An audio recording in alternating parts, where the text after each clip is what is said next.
Hello friends, দেখো আমি আমার দিদির বাড়িতে এসেছি। আমার পিসির মেয়ে, মানে আমার শরীর খারাপ হয়েছিল ওর, মানে এত আমার জন্য করেছে আমি কি বলবো। নিজের মানে মায়ের পেটের সন্তান না হলেও মানে নিজের মায়ের থেকে কম নেই, মানে আমাকে এত ভালোবাসে না কি বলবো। দেখো ওর কত শরীরটা খারাপ আজকে।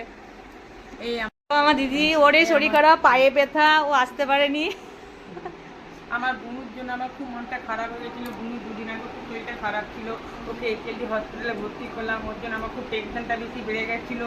আমার একটু মনটা ভালো লাগছিল না। ঘরে এসে খুব কান্নাকাটি বোনের জন্য করছিলাম। এত কাঁদছিল মানে কি বলবো, ওকে নিয়ে আমার টেনশন। আমি যেন দেখতে এলাম 2 ঘন্টা একেলডি হসপিটাল ছিল, তারপরে ভালো হলো।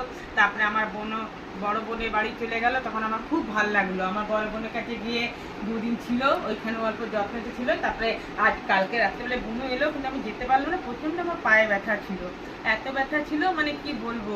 আর এটা দেখো জামাইবাবু বুলাদা আর দেখালাম। আর আমাদের বাড়িটা যেন পাশাপাশি, তোমাদেরকে দেখাবো। মানে একটা ফাঁক রেখেছি। খাবার থাকো, আমরা এইটাই চাই, ভালো থাকো।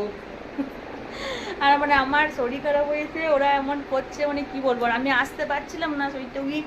কিন্তু মানে আমার দিদি এত কান্নাকাটি করছে। মানে আমার বোনজি তপু ফোনে বলছে, মাসি খুব শরীর খারাপ, মানে মায়ের খুব শরীর খারাপ হয়ে গেছে, তুমি একবার যাও। তো আমি একবার এলাম দেখা করতে। এখন আমার বোনু আমার পাশে আছে, আমার খুব ভালো লাগছে, এত ভালো লাগছে মানে কি বলবো, তোমাদেরকে আমি বুঝিয়ে পারছি না। আবার যাই, মানে আমি যা রান্না করি সম্পাদিকে দিই, সম্পাদি যা রান্না করে আমাকে দেয়।